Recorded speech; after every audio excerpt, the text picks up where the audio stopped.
ansiedade por uma situação e aquilo perde o controle em você, não dá ânsia de vômito? Quem aqui já sentiu? Levanta o dedinho aí pra mim. Vê se você já sentiu. Sabe quando você tá na expectativa de alguma coisa que vai acontecer ou que você precisa ir ou num lugar e você sente o teu organismo ele se move de tal maneira que você sente até ânsia de vômito por causa daquela ansiedade? Já sentiram isso? Ou ninguém nunca sentiu, só eu? É um misto de sensações que mexem com o organismo da gente e automaticamente você tem vontade, você sente, né, ânsia de vômito, você quer vomitar. Por quê? Porque na verdade aquilo está mexendo com o teu organismo. E para alguns estudiosos, meus amados, eles dizem que a dor de Jesus com a igreja de Laodiceia é exatamente essa, é olhar para uma igreja que ele ama tanto, que ele deseja tanto que ela se salve, que ele tem um misto de sensações humanas, e ele cita exatamente isso por causa da água morna, né, também. Mas ele sente essa sensação de que ele está perdendo a igreja, de que ele está perdendo a batalha, né, para o inimigo, e que ele não vai ter o privilégio de ter essa igreja, essa noiva preparada para ele. Então ele sente uma ânsia de vômito. Ele deseja ardentemente que essa igreja se alinhe para que ela então esteja preparada. E então ele diz assim, né? Assim porque você é morno, não é frio nem quente, estou a ponto de vomitá-lo da minha boca. Então é essa sensação que Jesus está tendo, desse nervosismo, dessa sensação que mexe com o organismo da gente a ponto de dar ânsia de vômito. E ele diz assim, você diz, olha o que a igreja diz, que Jesus está ouvindo ela dizer. Estou rico, adquiri riquezas, eu não preciso de nada. Você não reconhece, aí ele diz assim, não reconhece, porém, que é miserável, digno de compaixão, pobre, cego e que está nu.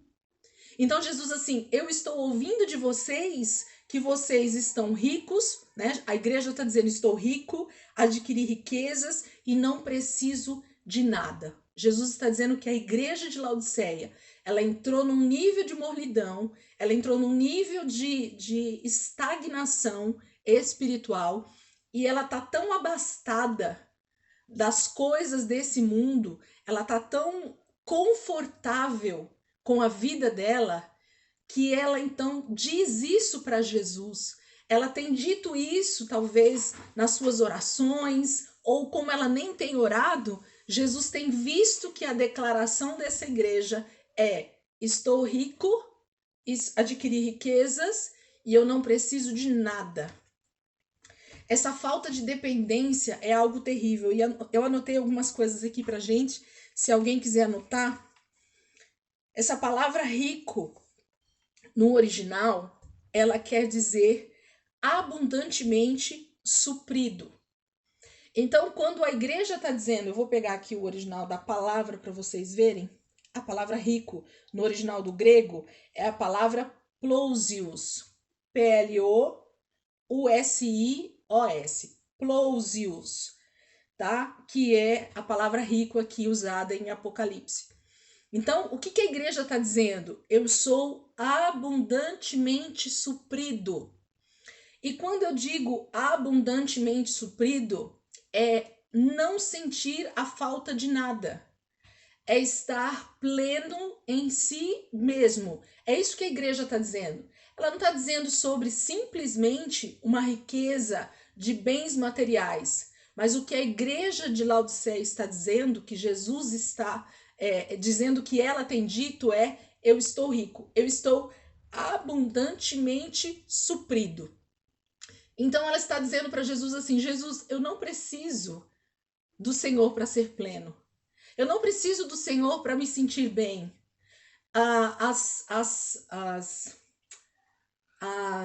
Como é que fala, gente?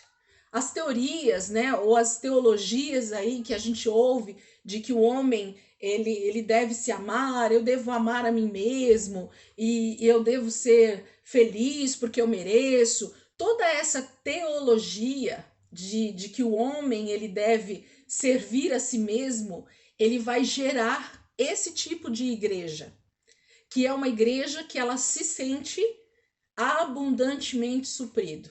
Por quê? Porque ela busca a sua própria satisfação. Ela busca sempre a sua autopromoção. Ela busca sempre a sua autossatisfação. Essa é a palavra. Então é uma igreja que ela não depende do Senhor para mais nada. Por quê? Porque ela busca tudo que ela precisa no trabalho, nos amigos, nos parentes, nos filhos, nos líderes. Aonde quer que ela deseje algo de bom para ela, ela vai buscar. Então, o único lugar que ela não vai buscar isso é em Deus. Porque ela diz: eu tenho tudo que eu preciso. Eu tenho amigos, eu tenho parentes, eu tenho meus filhos, eu tenho minha família, eu tenho meu marido, eu tenho meu dinheiro, eu já tenho. Então, o que essa igreja está dizendo é: eu estou abundantemente suprido. Ok? É isso que ela está dizendo. E aí, quando ela diz adquirir riquezas, ela diz assim, a minha versão aqui no original diz abastado, e significa a palavra plouteu, que é uma derivação do rico, ok? Mas já é outra palavra no original do grego, é plouteu, que é ter abundância, e aí sim, de bens materiais. Então, uma igreja rica, né, que realmente adquiriu riquezas. Então, ela está bem financeiramente. Por quê? Porque essa autossatisfação, essa autopromoção, essa busca por essa satisfação de vida fez com que ela, então, se afastasse da base principal da vida dela ou do que realmente importa, né? Que são as coisas espirituais, as coisas do alto. Elisângela, então, buscar essas outras coisas é errado? Não. Não é isso que Jesus está dizendo. O que Jesus está dizendo é que o problema está na mornidão. Não é isso que nós acabamos de ler? Vamos sempre trazer a relação com aquilo que Cristo está falando para essa igreja. Então, o grande problema da igreja de Laodiceia, ou desse tipo de igreja, porque nós já entendemos que as igrejas aqui elas correspondem a tipos de cristãos, a pessoas, a tipos de comportamentos que a igreja tem. Então, Laodiceia é mais uma igreja que está entre nós, ok? Então, essa igreja é aquela que não é fria e não é quente, mas ela é morna. Jesus já está dizendo que ela é morna, entendeu? E essa sensação que Jesus tem, que ele vai vomitá-la, é: eu estou perdendo essa igreja. Essa pessoa, ela entrou num nível de estagnação espiritual, ela parou no tempo e ela acha que isso é suficiente para a salvação dela. É suficiente para ela estar comigo quando eu voltar. É suficiente para ela estar pronta para o arrebatamento. Então é disso que Jesus está falando. Então essa igreja entra numa estagnação. Por quê? Porque na verdade ela tem tudo que ela precisa na vida. Então a falta de dependência de Deus faz com que essa igreja se torne autossuficiente. Esse é o pior da igreja de Laodiceia, essa autossuficiência como igreja, essa autossuficiência como pessoa, essa autossuficiência como filha ou filho de Deus. Então é esse o grande lance aqui, né, que Jesus está falando com a igreja de Laodiceia. Então ele diz assim: estou rico, adquiri riquezas e não preciso de nada. Então faltou aí a questão da dependência, né? Eu não preciso de nada. Não preciso mesmo, né? Eu tenho tudo que eu preciso, para que eu vou precisar de mais alguma coisa? Então a tendência é a pessoa ela entrar nesse marasmo, nessa mornidão espiritual, porque a vida ao redor dela está totalmente confortável. A vida dela está totalmente no controle dela, né? As mulheres que foram aí no encontro de mulheres sabem do que eu tô falando. Então, essa questão do controle, da gente ter o controle de tudo nas mãos e da gente saber o nosso dia de amanhã e de achar que tudo está no nosso controle a respeito de finanças, a respeito da vida, a respeito dos filhos, a respeito de tudo, faz com que essa pessoa entre nesse estágio de estagnação. E aí ela para de depender de Deus, de estar em Deus, de buscar essa dependência diária em Deus, de estar pleno em Deus e não no que ela tem. E aí Jesus diz assim: não reconhece. Jesus diz assim: você está falando que você é rico, que você adquiriu riquezas e de que você não precisa de nada, mas eu vou te dar a real situação em que você se encontra. E quem está dizendo é o próprio Cristo a respeito da igreja de Laodiceia. Não reconhece, porém, que é miserável, digno de compaixão, pobre, cego e que está nu. Como nós sabemos, a palavra de Deus ela tem sempre um misto de realidade física, mas também muito mais de espiritual. Então, Jesus está dizendo para essa igreja que a aparência dela, o que ela demonstra para a sociedade ou para ela mesma, é essa questão do estou rico, né, abundantemente pleno, abundantemente suprido, né, que é o significado dessa palavra ali no original. Então, para as pessoas que olham para essa igreja, para a igreja de Laodiceia, eles estão vendo uma igreja extremamente plena, extremamente abundante em tudo que ela tem. A cidade de Laodiceia era uma cidade extremamente rica, de muito comércio, de muita prosperidade, né? Eles eram muito prósperos. Então, muito provavelmente essa igreja estava acostumada com a situação que a cidade, que o momento da história deles estava acontecendo, que era uma igreja extremamente rica e que não dependia realmente de mais nada, né? Ela não precisava de nada. Então, ela se torna essa igreja morna e ela se torna essa igreja extremamente arrogante, autossuficiente. Por quê? Porque ela não está passando nenhum tipo de perseguição, ela não está passando nenhum tipo de problema, porque ela se acomodou com aquele sistema, com aquela rotina. Muito provavelmente eles se misturavam com tudo que estava acontecendo ali e eles se tornaram esse povo morno e que então dizia que estava tudo bem. E aí Jesus diz assim: eu vou mostrar agora o quadro de vocês, como é que eu estou vendo vocês. Não reconhece, porém, que é miserável, digno de compaixão, pobre, cego e que está nu. Vamos ver o que Jesus está dizendo aqui no original para essa igreja? Eu anotei aqui o pobre, que é justamente o contraste do que essa igreja diz, que ela está rica. Essa palavra pobre no original, deixa eu pegar aqui. Nem sabe se está infeliz, miserável, pobre. A palavra pobre aqui no original é pitochos, né? Ou pitosso, alguma coisa assim, que quer dizer reduzido à pobreza, à mendicância, que pede esmola, destituído de riqueza, de influência, de honra, né? É alguém que está aflito, destituído de virtudes cristãs, né? Então é alguém que está aparentemente bem de forma religiosa, mas quando você vai olhar para o seu interior, é alguém que está totalmente pobre de espírito. É alguém que está pobre espiritualmente. Por quê? Porque ela é uma pessoa morna.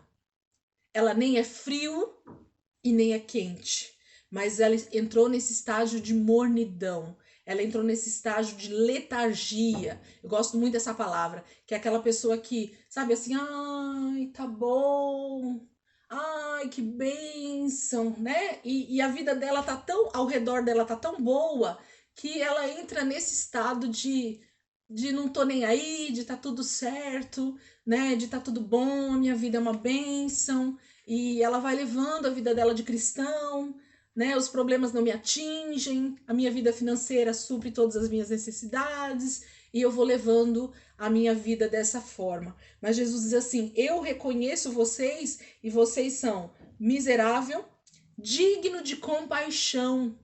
Jesus está dizendo que essa igreja é digna de compaixão, eu vou falar dó, porque na verdade é a palavra que vem, né? Mas é sentir a dor mesmo daquela igreja como Jesus sente, porque ele sente compaixão. É sentir a dor de perder alguém para o inferno. Isso é compaixão, é sentir a dor do outro que está indo em direção ao inferno. É você está perdendo aquela pessoa literalmente para o inferno. E ele diz: vocês são dignos de compaixão, pobre, cego e que está nu. Entra duas outras palavras aí muito interessante, que é o cego e o nu, né? A igreja de Laodiceia, para Jesus, ele está vendo que ela está cega e nu. Deixa eu pegar aqui o original para a gente ver. O cego aqui está justamente no que vai dizer na parte de baixo, que é a palavra literalmente cego, sem visão, ok? E o nu, exatamente alguém que está despido, sem roupa. Ué, ou como diziam os mineiros, uai, sou, né? Como assim? Né? Não é uma igreja que é rica, não é uma igreja que está abundantemente suprida, não é uma igreja que adquiriu riquezas. Então, muito provavelmente, essa igreja não está nem cega e nem nu aos olhos de quem está vendo, né? De quem está olhando para ela. Mas Jesus está dizendo que justamente essa igreja, a igreja de Laodiceia, que ele começa essa carta dizendo que ele é fiel e verdadeira testemunha, né? Fiel e verdadeira, e ele fala dessa mornidão, ele diz que essa igreja está cega e nu.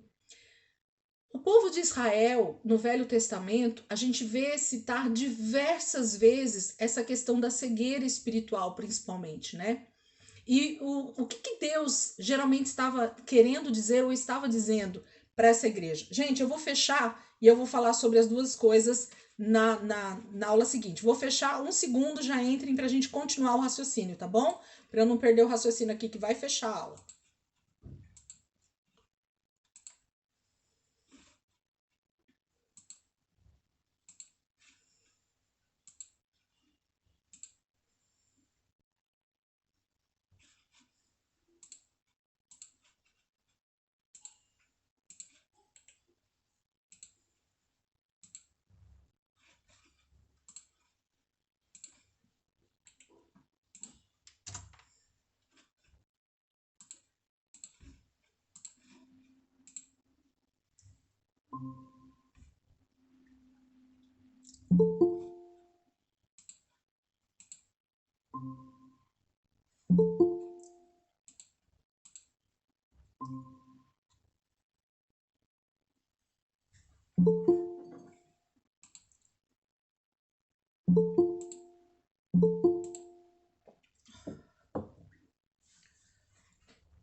Quantas pessoas tinham na aula? Oi, pastor. Tá pingando azeite aí hoje, hein? Ô, Glória! Delícia! Você viu que a voz já começa a ficar mais branda, né? Menos tremida. É porque aí eu vou já entrando no nível que Deus quer, né? Desse entendimento e vai ficando tudo mais tranquilo, graças a Deus. Mas o início da aula sempre é muito tenso, né? Porque é uma responsabilidade. Mas o Espírito Santo vai nos ajudando e a coisa vai se assentando. Aí eu termino a aula com as bochechas tudo vermelha, de alegria do Senhor, de presença de Deus. É muito bom. E aí, voltamos? Quem lembra quantas pessoas tinham na sala? Voltou todo. Voltou todos? Ô, glória! Então, vamos lá. Então, eu estava falando que no Velho Testamento, né, Deus em diversas vezes usa essa palavra cego para o seu povo, né? Meu povo está cego.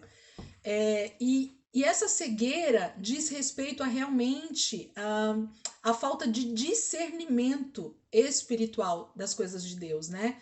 É realmente alguém que, por conta do pecado, ela entra num nível de embaçamento nos seus olhos, né? Você vê que a maioria das pessoas vai chegando uma certa idade, vai dependendo de óculos, né?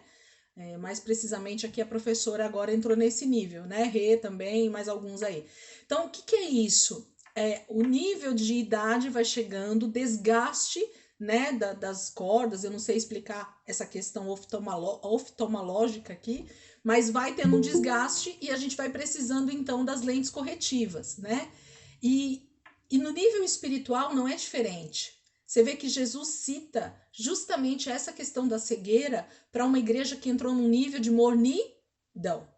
Então, conforme a gente entra nesse estágio de mornidão espiritual, a tendência, lembra que eu comecei falando aqui, que tudo que você vai falar com o crente morno, ele já faz, ele já é, ele já tá cheio, ele já vai na igreja, ele já dá o dízimo, ele já conhece a palavra, ele já ouviu várias pregações, então ele já sabe tudo, né? Ele não precisa de mais nada, ele já tá completo, né? Ele já tá abundantemente suprido. Então não adianta você falar mais nada, porque a pessoa ela já entrou nesse nível de estagnação, de paradeira, né, espiritual. Ali ele chegou e ali tá bom.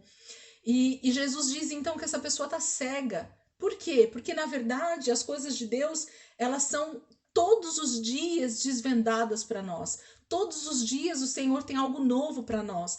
Todos os dias o Senhor tem mais de Deus para nós. Todos os dias Deus tem uma revelação nova para nós.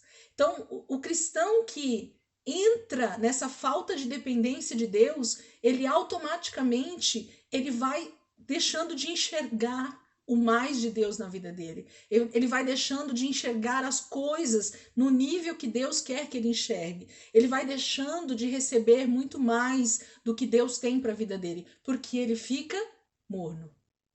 Ele nem é frio para que Deus o toque, e ele não é crente. Ele é alguém que tem o Espírito Santo, mas que não dá ouvidos para o Espírito Santo. Entende o que eu estou querendo dizer? É alguém que está dentro, mas mesmo dentro, ele está fora. Olha que loucura, né? É alguém que tem a possibilidade de receber muito mais de Deus, de ter o de Deus renovado todos os dias, de estar buscando e sendo cheio de Deus todos os dias, mas é alguém que se limitou a estar numa plenitude que ela achou que é o lugar que ela deve estar. Por quê? Porque não está faltando nada. Porque tá tudo muito bom, porque esse nível de espiritualidade para mim tá bom, esse nível de lugar em Deus para mim tá bom, esse lugar que eu já cheguei aqui na igreja tá bom. Eu não quero ter mais nada de ministério, de qualquer outra coisa em Deus. Eu não preciso de mais nada, eu não quero ser ninguém. É sempre essa história, né? Tá tudo muito tranquilo. E essa igreja vai se deixando levar. Só que ela tá cega, né? Porque ela parou. Isso é a palavra. É alguém que está andando dentro da religião, mas que ela está parada há muito tempo. Ela só tem capa, ela só tem maquiagem de cristão, ok? Mas dentro dela já está muito longe das coisas de Deus. Por quê? Porque ela deixou-se entrar num nível de mornidão. A vida dela é mais importante do que a vida dela com Deus. Porque tudo está no devido lugar segundo a visão dela, segundo aquilo que ela acredita. Porque ela vai entrando num conformismo a respeito principalmente das coisas de Deus e ela vai levando essa situação. Então Jesus está dizendo que essa igreja ela é cega. É alguém que está totalmente não vê, né, nada diante dos seus olhos. Deus não consegue mais mostrar nada para essa pessoa. Ela não consegue enxergar. E pior do que isso, ela está nu. A versão de vocês fala que você está nu? Como que tá a versão de vocês aí? Ou só tá o nu, né? Nessa outra versão do meu celular tá dizendo assim: estou rico e abastado e não preciso de coisa alguma. E nem sabes que tu és infeliz, sim, miserável, pobre, cego e nu. Mas nessa outra versão que é a NVI que eu uso, a minha tá diferente. como tá? A com C é o 18. Não, né? É o 17 mesmo ainda. É o finalzinho do 17. A minha tá cego e nu. Cego e nu também? Não, eu gosto muito da versão da NVI nesse trecho, porque ela está dizendo assim, e que está nu. E que está. E que está assim, nu. E que está. Isso. Porque o que Jesus está dizendo? Ele está dizendo assim, agora, nesse momento, nesse estágio da sua vida, você está nu. Você perdeu a sua roupa, você está desnuda, você está extremamente sem roupa. É isso que ele está dizendo, né? E aí ele começa, eu vou falar o conselho aqui e a gente vai entender isso e eu vou falar por que ele cita isso dessa igreja. Versículo 18. Ele diz assim: dou este conselho. Quem que está dando conselho aqui para a igreja de Laodiceia? Jesus. Ok? Jesus. Não é Paulo, não é João, não é Elisângela, não é nenhum de nós. Jesus está dizendo para a igreja de Laodiceia: dou este conselho. Compre de mim ouro refinado no fogo, e você se tornará rico. Então ele falou que eles estão pobres, porque existe uma verdadeira riqueza em Deus, né? Que não diz respeito à riqueza que nós imaginamos, e a gente vai entender isso.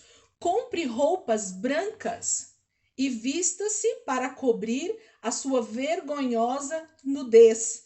E compre colírio para ungir os seus olhos e poder enxergar.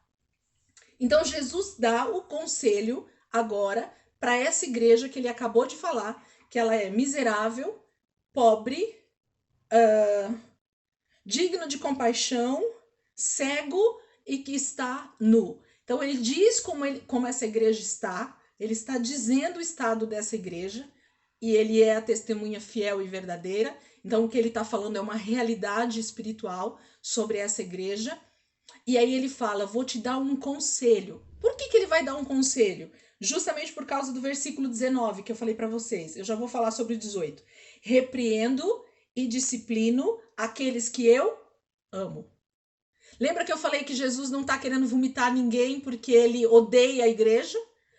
Ele não está querendo vomitar ninguém porque ele tem nojo da igreja? Não. Ele está querendo vomitar porque ele está com um anseio para que essa situação mude, para que esse cenário mude, e essa situação mexe com o organismo de Jesus, que ele está a ponto de vomitar por causa desse mal-estar que ele está sentindo pela igreja de Laodiceia, ok?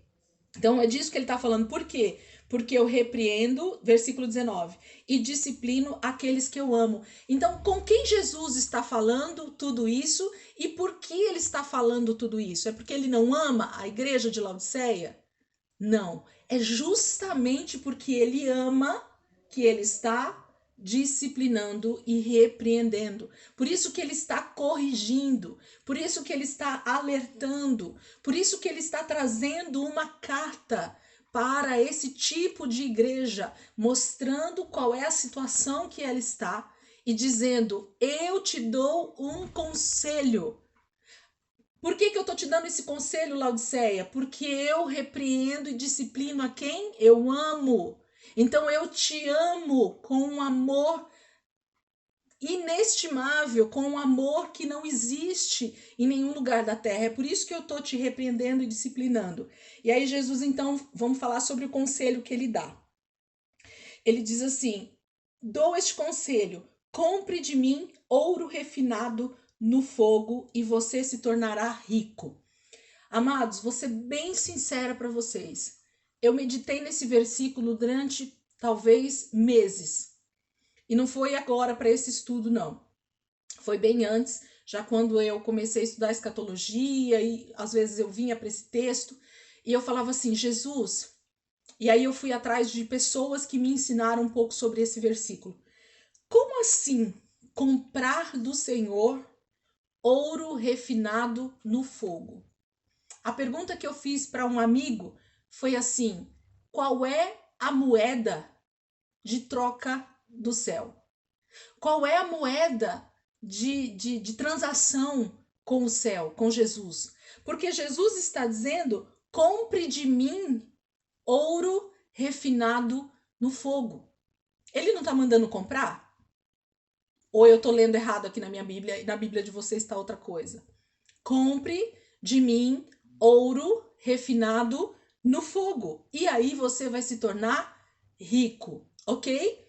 Abram comigo Isaías 55. Isaías 55. Abram e seguram, e aí eu quero que vocês também abram 1 Coríntios 3, 11 a 15. Então vamos lá primeiro, Isaías 55, 1, a partir do versículo 1. Abre e deixa. Marca aí com a mão. E vamos comigo primeiro em 1 Coríntios 3, do 11 ao 15. 1 Coríntios, capítulo 3, versículo 11 a 15. 1 Coríntios, capítulo 3, versículo 11 ao 15. Vamos ler 1 Coríntios primeiro? Então, 1 Coríntios 3, 11 diz assim: o apóstolo Paulo, escrevendo à igreja de Corinto, ele diz para ela o seguinte: porque ninguém pode colocar outro alicerce além do que já está posto, que é Jesus Cristo. Então, Paulo está dizendo assim: ninguém pode colocar um fundamento quando alguém aceita Jesus a não ser Jesus Cristo. Então, Jesus é o nosso fundamento, a pedra de esquina, a pedra que vai dar sustentação para toda a edificação da nossa vida, certo? Toda a nossa edificação espiritual, ela vai estar alicerçada em Jesus Cristo. Ele é a rocha onde a gente coloca a casa para ela nunca despencar. A construção, ela só é firme em Jesus.